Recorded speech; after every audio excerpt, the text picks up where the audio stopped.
xibaar yu wér te wóor ca tàng ba abonnez-vous pour ngeen di mën di jot suñuy vidéo. dal leen ak jàmm seen chaîne bi di Buzz 221G am na akub jàppante bu daal di jaar ci diggante kii di Mia Guissé ak géwél bi ñu dippee Ismaïla Mbaye ba coow loolee daal di teere ci kanamu yoonu réewu Sénégal. coow loolee nag moo ngi bàyyeekoo ci benn concert bi nga xam ne kii di Mia Guissé da ko doon organiser ca Louga te si li ni mel staffu Mia Guissé bi dañoo daal di wax que ne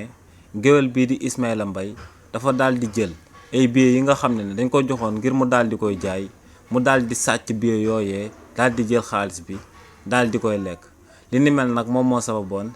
staffu Mia Guissé bi daal di porter plainte daal di koy jëmale ci jëmm kookee di Ismaïla Mbaye waaye nag si li ni mel kii di Ismaïla Mbaye daal di nay génn daal di amal akub démenti daal di xamal Sénégal yi que ne dañ koo daal di jiiñ que ne billets yooyu moom moo ko daal di sàcc waaye ne en réalité laalut benn billet lekku ci benn xaalis. waaye nag staffu Mia Guissé bi dañoo daal di répliquer daal di xamal Sénégal yi que ne ñoom am nañ ay preuves formelles yuy firnde que ne kooke di Ismaïla Mbaye dafa daal di détourner xaalis bu bëri yoo xam ne dafa daal di bàyyeekoo ci biir ñu ko digaloon ngir mu daal di koy jaay ci concert bi nga xam ne seen artiste bii di Mia Guissé moom moo ko organisé woon ca Louga.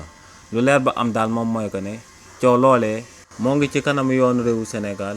te kii di Ismaïla Mbaye fu mu ŋànkoon ba tey foofu la daal di ŋànk nee na laalewut taqewut ci xaalis boobu ñu koy daal di jiñ que ne moom moo ko daal di jël waaye tamit staffu Mia Guissé bi fañ ŋànkoon lañ daal di ŋànk daal di wax que ne kii di Ismaïla Mbaye moom moo jël xaalis yu billet yooyee daal di koy détourné ba noppi daal di koy lekk. xibaar yu wér te wóor ca tàng ba abonnez-vous pour ngeen di mën di jot suñuy vidéo.